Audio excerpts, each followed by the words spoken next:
ꯃꯅꯤꯄꯨꯔꯗ ꯑꯅꯧꯕ ꯖꯨꯟ 19ꯒꯤ ꯊꯧꯗꯣꯛ ꯑꯃ ꯑꯃꯨꯛ ꯍꯟꯅ ꯊꯣꯛꯅꯕ ꯃꯅꯤꯄꯨꯔ ꯃꯤꯌꯥꯝꯗ ꯑꯃꯨꯛ ꯍꯟꯅ ꯏꯟꯁꯤꯟꯕ ꯇꯧꯕꯤꯒꯅꯨ ꯍꯥꯏꯅ ꯑꯄꯨꯟꯕ ꯅꯨꯄꯤ ꯂꯣꯕ ꯑꯅꯨꯜ ꯃꯣꯏꯔꯥꯡ ꯕ꯭ꯔꯥꯟꯆꯀꯤ ꯁꯦꯀ꯭ꯔꯦꯇꯔꯤ ꯑꯦꯝ ꯊꯣꯏꯕꯤꯅ ꯐꯣꯡꯗꯣꯔꯛꯂꯦ꯫ ꯋꯥꯐꯝ ꯑꯁꯤ ꯍꯧꯖꯤꯛ ꯑꯣꯏꯔꯤꯕ ꯃꯅꯤꯄꯨꯔꯒꯤ ꯐꯤꯚꯝ ꯑꯁꯤꯒꯤ ꯃꯇꯥꯡꯗ ꯉꯁꯤ ꯃꯣꯏꯔꯥꯡ ꯀꯩꯊꯦꯜꯗ ꯀꯦꯝꯀꯜ ꯃꯣꯏꯔꯥꯡ, ꯃꯥꯝꯄꯤꯜ ꯃꯣꯏꯔꯥꯡ, ꯑꯅꯨꯜ ꯃꯣꯏꯔꯥꯡ ꯕ꯭ꯔꯥꯟꯆ ꯑꯃꯗꯤ ꯏꯟꯗꯤꯖꯤꯅꯁ ꯗꯤꯚꯦꯂꯞꯃꯦꯟꯠ ꯃꯤꯁꯟ ꯃꯣꯏꯔꯥꯡꯅ ꯈꯨꯠꯁꯝꯅꯔꯒ ꯄꯥꯡꯊꯣꯛꯈꯤꯕ ꯋꯥꯀꯠ ꯃꯤꯐꯝꯗ ꯃꯍꯥꯛꯅ ꯐꯣꯡꯗꯣꯛꯈꯤꯕꯅꯤ꯫ ꯋꯥꯀꯠ ꯃꯤꯐꯝ ꯑꯗꯨꯗ ꯊꯣꯏꯕꯤꯅ ꯍꯥꯏ ꯃꯅꯤꯄꯨꯔꯒꯤ ꯏꯔꯥꯡ ꯑꯁꯤꯅ ꯃꯤꯌꯥꯝꯗ ꯆꯔꯥꯡꯅꯕ ꯑꯃꯗꯤ ꯆꯃꯝꯅꯕ ꯀꯌꯥ ꯄꯣꯛꯍꯟꯕꯒꯤ ꯃꯊꯛꯇ ꯄ꯭ꯔꯦꯁꯤꯗꯦꯟꯠ ꯔꯨꯜ ꯑꯃꯨꯛ ꯊꯝꯖꯤꯜꯂꯛꯇꯨꯅ ꯃꯤꯌꯥꯝ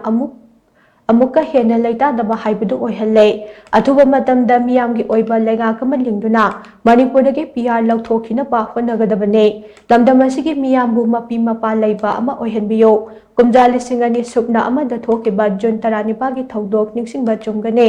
ꯑꯗꯨꯒꯨꯝꯕ ꯊꯧꯗꯣꯛ ꯑꯃ ꯑꯃꯨꯛ ꯊꯣꯛꯅꯕ ꯁꯤꯟꯕꯤꯒꯅꯨ꯫ ꯂꯣꯏꯅꯅ ꯍꯧꯖꯤꯛ ꯑꯩꯈꯣꯏꯒꯤ ꯈꯨꯜ ꯉꯥꯛꯄꯁꯤꯡ ꯐꯥꯕꯒꯤ ꯊꯧꯑꯣꯡ ꯑꯃ ꯆꯠꯊꯔꯛꯂꯤꯕ ꯑꯁꯤ ꯑꯊꯨꯕꯗ ꯂꯦꯞꯄꯤꯌꯨ ꯍꯥꯏꯅ ꯃꯍꯥꯛꯅ ꯃꯈꯥ ꯇꯥꯅ ꯑꯥꯄꯤꯜ ꯇꯧꯈꯤ꯫ ꯉꯁꯤꯒꯤ ꯋꯥꯀꯠ ꯃꯤꯐꯝ ꯑꯗꯨꯗ ꯁꯔꯨꯛ ꯌꯥꯈꯤꯕꯁꯤꯡꯅ ꯃꯅꯤꯄꯨꯔꯗꯒꯤ ꯑꯊꯨꯕꯗ PR ꯂꯧꯊꯣꯛꯎ, ꯃꯅꯤꯄꯨꯔꯒꯤ ꯁꯔꯀꯥꯔ ꯑꯊꯨꯕꯗ ꯍꯤꯡꯒꯠꯍꯜꯂꯨ, ꯈꯨꯟ ꯉꯥꯛꯄ ꯐꯥꯕ ꯌꯥꯔꯣꯏ ꯑꯃꯗꯤ ꯃꯅꯤꯄꯨꯔꯒꯤ ꯉꯝꯈꯩ ꯀꯥꯏꯕ ꯌꯥꯔꯣꯏ ꯍꯥꯏꯕ ꯈꯣꯜꯂꯥꯎ ꯀꯌꯥ ꯂꯥꯎꯈꯤꯕꯒ ꯂꯣꯏꯅꯅ ꯄ꯭ꯂꯦꯀꯥꯔꯗ ꯀꯌꯥꯁꯨ ꯁꯤꯖꯤꯟꯅꯈꯤ꯫